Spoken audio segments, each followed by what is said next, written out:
இது மிக முக்கியமான ஒரு கேள்வி. நீங்கள் இங்கே மொத்தமாகவே இந்த சிறப்பு வரைபடங்களில் பார்த்தீங்கன்னா 5 கேள்விகள் இருக்கும்னு நினைக்கிறேன். 5 கேள்விகள் இருக்குது.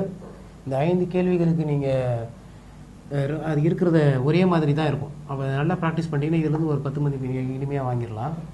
இங்கே சொல்கிறாங்க பாருங்கள், எக்ஸோட மதிப்பு பாருங்கள் இன்க்ரீஸ் ஆகிட்டு இருக்கு இல்லையா, அதிகமாகிட்டே போகுது. ஆனால் ஒய்யோட மதிப்பு பாருங்கள் கொஞ்சம் கொஞ்சமாக குறைஞ்சிக்கிட்டே போகுது. அப்போது அட்டவணையிலிருந்து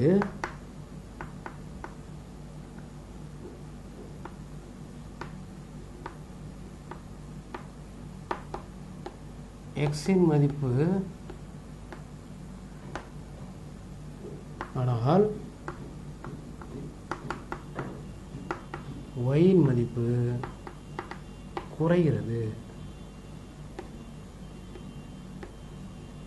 அப்போ எக்ஸின் மதிப்பு உயரும் போது ஒயின் மதிப்பு குறைந்தா என்னன்னு சொல்லுவீங்க? இது ஒரு எதிர்மாறு.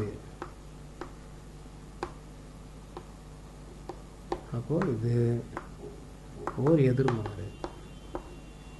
எதிர்மாறு என்ன எழுதணும்? Y is proportional to 1/x. எக்ஸுக்கு தலைக்கீழியாக இருக்கும். ஈக்குவலுக்கு மாற்றும் போது ஏதாவது ஒரு மாறிலி மதிப்பால் பெருக்கப்படும். திருப்பு பெருக்கம் செய்யுங்க. xy = k அப்படின்னு வரும். அப்போ இந்த கேனோட மதிப்பு கண்டுபிடிக்கணும்னா என்ன பண்ணணும்? எக்ஸையும் ஒய்யும் பெருக்கணும். எக்ஸையும் ஒய்யும் பெருக்கி பாருங்கள். 96ஓட 3ஐ பெருக்கினாலோ அல்லது 72ஓட 4 பெருக்கினாலோ அல்லது 6ஓட 48ஐ பெருக்கினாலோ அல்லது 8ஓட 36ஐ பெருக்கினாலோ அல்லது 9ஓட 32ஐ பெருக்கினாலோ அல்லது 16ஓட 18ஐ பெருக்கினாலோ கே தான் கிடைக்கும். ஏன்? எக்ஸும் ஒய்யும் பெருக்குனா கே, எக்ஸையும் ஒய்யும் பெருக்கிட்டே வரும், எல்லா பெருக்கிறோம். அப்போ கண்டிப்பாக எல்லாம் ஒரே மதிப்பெண் தான் வரணும். பாருங்கள், 6 3 பெருக்கிறோம் 18, மிச்சம் 1, 9 27, 28 வருது. இதுவும் எப்படி பெருக்கி பாருங்கள், 28 வருது. அப்போ இதுவும் பெருக்கினாலும் 280, எல்லாமே 280 தான். அப்போ கேக்கு மதிப்பு என்னன்னு தெரிஞ்சு போச்சு, 288. எடுத்து மேலே சமன்பாட்டில் கொடுத்துருங்க. xy = 288, கேனுடைய மதிப்பு 280. இதுதான் உங்களுடைய செவ்வக அதிபரவளையத்தினுடைய சமன்பாடு. ஏன் செவ்வக அதிபரவளையம்? இது எதிர்மாறுன்ட்டீங்க. இப்போ கேள்விக்கு போகலாம். கேள்வி என்ன கேட்டிருந்தாங்க அப்படின்னா, 12 வேலையாட்கள் அவ்வேலையை முழுவதுமாக செய்து முடிக்க ஆகும் நாட்களோட எண்ணிக்கை. இப்போ நீங்கள் நம்ம புள்ளிகள் எழுதிக்கலாம். ஏன்னா கிராஃபில் போய் ட்ரா பண்ண போகிறோம். அப்போ தேவையான புள்ளிகள் என்ன புள்ளிகள் இருக்குது பாருங்கள். 3,96, 4,72, 5,6,48, 8,36, 9,32, 16,18. இதுதான் புள்ளிகள். இந்த புள்ளிகளை போய் நீங்கள் கிராஃப் ஷீட்டில் ட்ரா பண்ணுவீங்க. ட்ரா பண்ணால் நமக்கு தீர்வு வேணும். என்ன தீர்வு? கேள்வி என்ன சொல்லுது அப்படின்னா, 12 வேலையாட்கள் வேலையை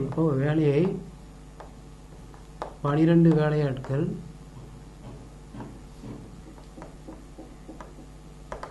அவ்வேலையை செய்ய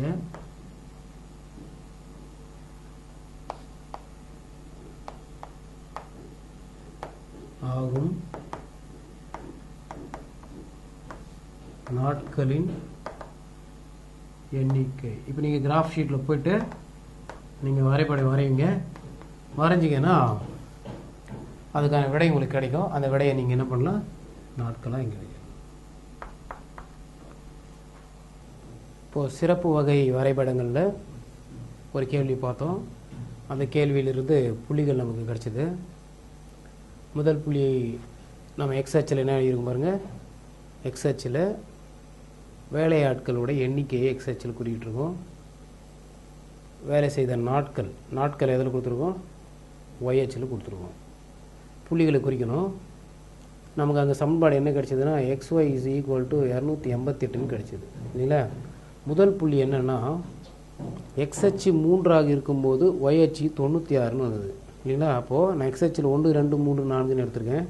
96 வரதுனால ஒய் அச்சில் நான் 6 வாய்ப்பாட்டோடு எழுதியிருக்கேன் இல்லையா. 6 12 18 24 30 36 42 48 54 60 66 72 78 84 90 96. முதல் புள்ளி 3 எக்ஸாக இருக்கும்போது ஒய் என்ன வருது பாருங்கள் 96. முதல் புள்ளி 3,96. அடுத்த புள்ளி பாருங்கள் 4,72. எக்ஸ் அச்சு 4ஆக இருக்கும்போது ஒய் அச்சு என்ன சொல்கிறோம் 72. அடுத்த புள்ளி 5ஆக இருக்கும்போது நம்ம 5 கொடுக்கல 6ஆக இருக்கும்போது எடுத்துருக்கோம். இப்போ எக்ஸ் 6ஆக இருக்கும்போது ஒய் என்ன இருக்குது பாருங்கள் 48. அதோட எக்ஸ் 8ஆக இருக்கும்போது ஒய் 36. அதோட 9ஆக இருக்கும்போது 32. கடைசியாக 12ஆக இருக்கும்போது ஏதோ ஒரு வேல்யூ வந்திருக்கு. அப்புறம் எங்கே வரும் 16ஆக இருக்கும்போது 18. எல்லா புள்ளிகளையும் குறிச்சிட்டோம். குறித்த புள்ளிகள் பார்த்திங்கன்னா ஒரு வளைவரையை அழகாக பயன்படுத்துது. இந்த வளைவரைக்கு தான் செவ்வக அதிபர வளையம் அப்படின்னு சொல்லுவாங்க. ஒரு செவ்வக அதிபர வளையத்தை உருவாக்குது சிவப்பு கோடு. இப்போ கேள்வி என்னென்னா 12 வேலையாட்கள் வேலையை முழுவதுமாக செய்து முடிக்க ஆகும் நாட்களுடைய எண்ணிக்கை. 12 வேலையாட்களுங்கிறாங்க. அப்போ ஒர்க்கர் இங்கே தான் இருக்காங்க. 12க்கு நேராக போகிறோம். 12க்கு நேராக ஒய்ஹெச்க்கு இணையாக அல்லது எக்ஸ்ஹெச்சுக்கு செங்குத்தாக ஒரு கோட்டை வரைகிறோம். அது அந்த வளைவரையை ஏதோ ஒரு இடத்துல மோதுது. அங்கேருந்து எக்ஸ்ஹெச்சுக்கு இணையாக அல்லது ஒய்ஹெச்சுக்கு செங்குத்தாக இன்னொரு கோடை வரைகிறோம்.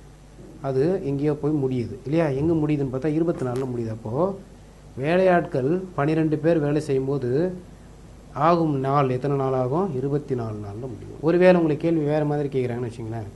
என்ன கேள்வி? 9 வேலையாட்கள் செய்தால் எத்தனை நாட்கள் முடியும்? அப்போ என்ன பண்ணுவீங்க? 9க்கு நேரம் வந்துடுவீங்க. 9லேருந்து ஒரு இப்படி போடுவீங்க. 9 இங்கே தான் இருக்குது. இதுக்கு நேராக ஒரு இணைக்கோடு வரைவீங்க. அதுதான் என்னென்னு சொல்லிட்டீங்க 32ன்னு சொல்லிடுறீங்க. ஒய் எவ்வளோ இருக்கும்? இது நேரம் வந்தால் 30க்கும் 36க்கும் இடையில் வருது 32. அப்போது எத்தனை நாட்கள் ஆகலாம்? 32 நாட்கள் ஆகலாம். ஒரு வேளை 8 வேலையாட்கள் வேலை செய்ய எத்தனை நாள் ஆகும்? கேள்விகள் மாற்றி மாற்றி கேட்கலாம். இப்போ 8 வேலையாட்கள்னால் 8க்கு நேராக போகிறீங்க. எங்கே மோதுது பாருங்கள்? ஒயில் 36ல் மோதுது. அப்போ 36 நாட்கள் ஆகும். இந்த மாதிரி நீங்கள் விடைகளை எப்படி வேணால் எழுதலாம்.